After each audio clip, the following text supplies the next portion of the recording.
It doesn't take a lot to be a successful artist because success is subjective to your lifestyle and the way you think and feel about how things, your environment should look around you. And for me, my goal is to be able to wake up every day and participate into the craft and get it out to people. That is one level of success for me. Now, obviously, I have bigger aspirations and goals that I want to convert this level. I want to go from this level to a different level that I view. But nonetheless, every step of the way is considered for me the path of success. But the only way I feel I was able to get into that path of success, to even step foot, is simply by starting. I spent over 10 years struggling to start the very project that I recently finished. It's 2026 now, so I started this, back in 20. I was talking about this story for a long time back in 2013, 2014. And once I had my son, I turned it into a kid's book. And that's how it all got started, coming to fruition. Before it was just an idea, which started off as illustrations, things to kind of keep me safe in my own mind and in the present moment, coloring and illustrating and just having fun in my own mind. But once I had my son back in 2014, I later turned the idea that I had into a children's story, making it very whimsical, believing that I was the next Dr. Seuss in some sense, because I was trying to project that imaginative okayness onto the world to allow people to feel that it's okay to daydream and things like that. But I switched up. I wanted to turn that into a series. I stopped at that book. I published that book and then decided to turn it into a novel. And so I started writing it. And then I felt like, man, this needs visuals. And so then I changed it into a graphic novel. I drew up a couple of pages, and then I didn't like that. I didn't feel like that was the best medium to do it in. And so I went back into writing, and then I wanted to make it into an animation because Instagram came out with reels that you can showcase videos. So I wanted to do 1 minute stories of animations. That was time consuming. And then I went back to doing graphic novels. And then I was like, this is going to be too long. And so then I landed finally on turning into a comic book series, and then turning each issue into a chapter, and then turning those chapters into graphic novels. It's initially a 12-book series, and I broke it in bite size. But my point is that after all those years of starting and stopping, once I chose to commit because I realized that no matter what or how I share this story, no matter what, it's going to work because it's coming from me, and that this is a very important story to me. So if it's that important to me to share it, it has to be shared. I have to let it go. I have to give it room to breathe. And I noticed that was something, when you have kids, you love your kids so much, and sometimes you hold on to them a little too close instead of giving them room to breathe. And that's how I felt about this project.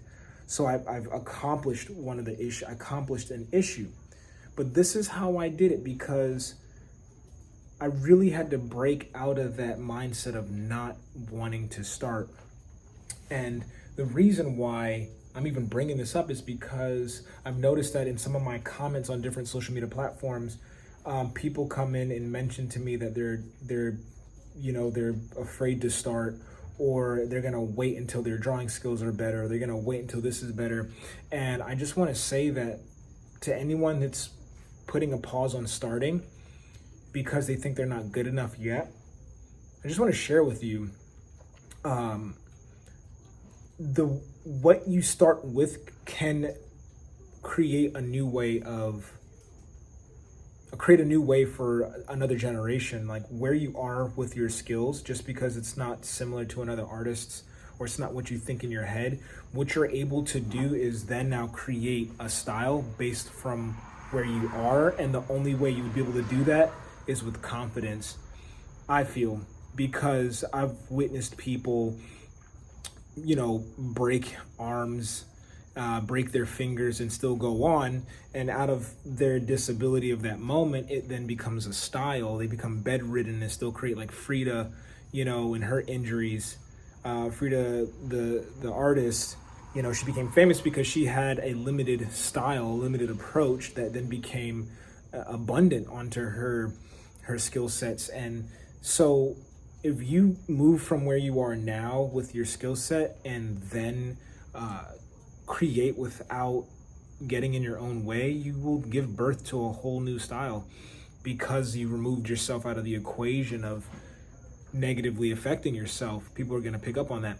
But I put a constraint on myself because a friend reached out to me and said that he had a convention, or at least I reached out to him, or I just knew he had a convention. I took the initiative to say, hey, I'd like to participate. So I paid in advance to be a part of his convention. And in doing that, I still didn't have my book ready. This was like 6 months. It was 6 months out with this convention. And I chose to pay for it in advance. I remember I was on the road driving to go see my family, a couple up north. And I learned that I needed that. I needed to make a promise to myself to finish it, because otherwise I was going to allow any situation, flat tires, hospital visits, family dysfunctions to get into the way. But then because I set a bar and a finish line, and I had a tunnel vision route for myself, nothing was able to stop me. I knew when I needed to stay up late. I knew when I was able to get rest. And it really helped me.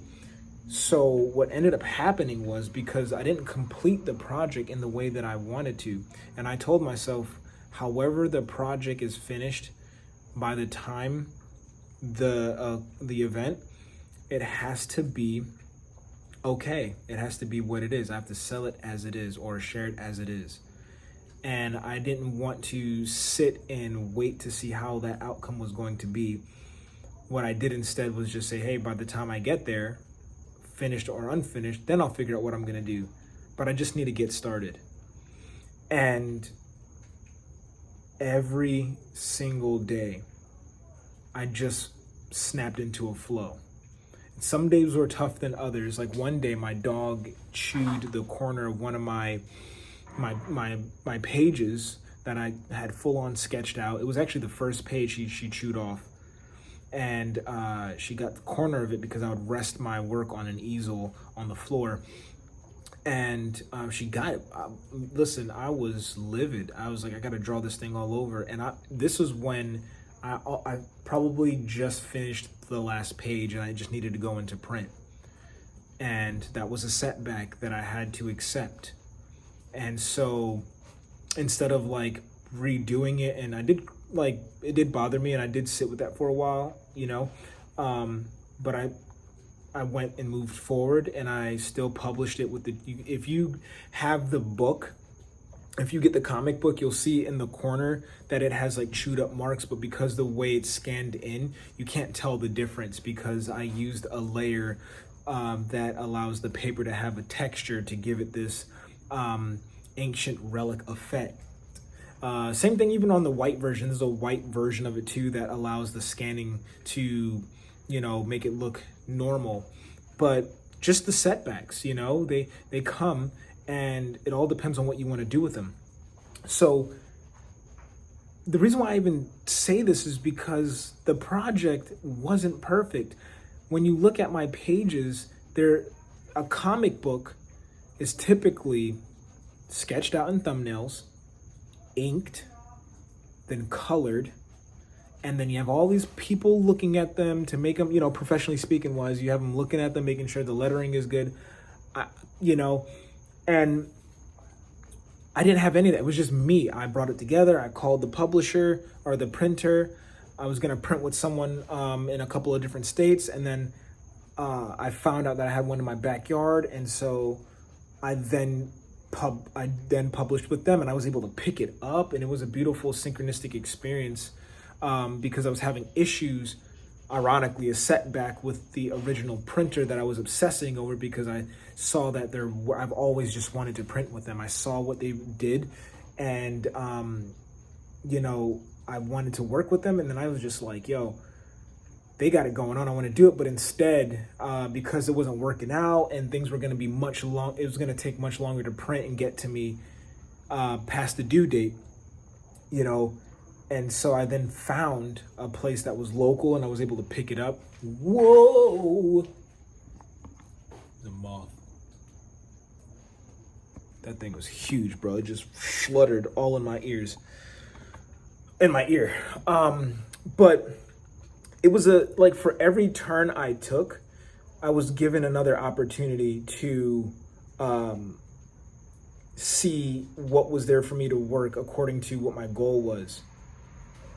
You know, so once I had a vision of what things looked like, and I knew that, like, and once I've started, what happens in between the start point and that finish point, it's gonna look like a windy path, because I believe the human experience requires new information to grow and to be able to deal with and manage the results that they're aiming to achieve.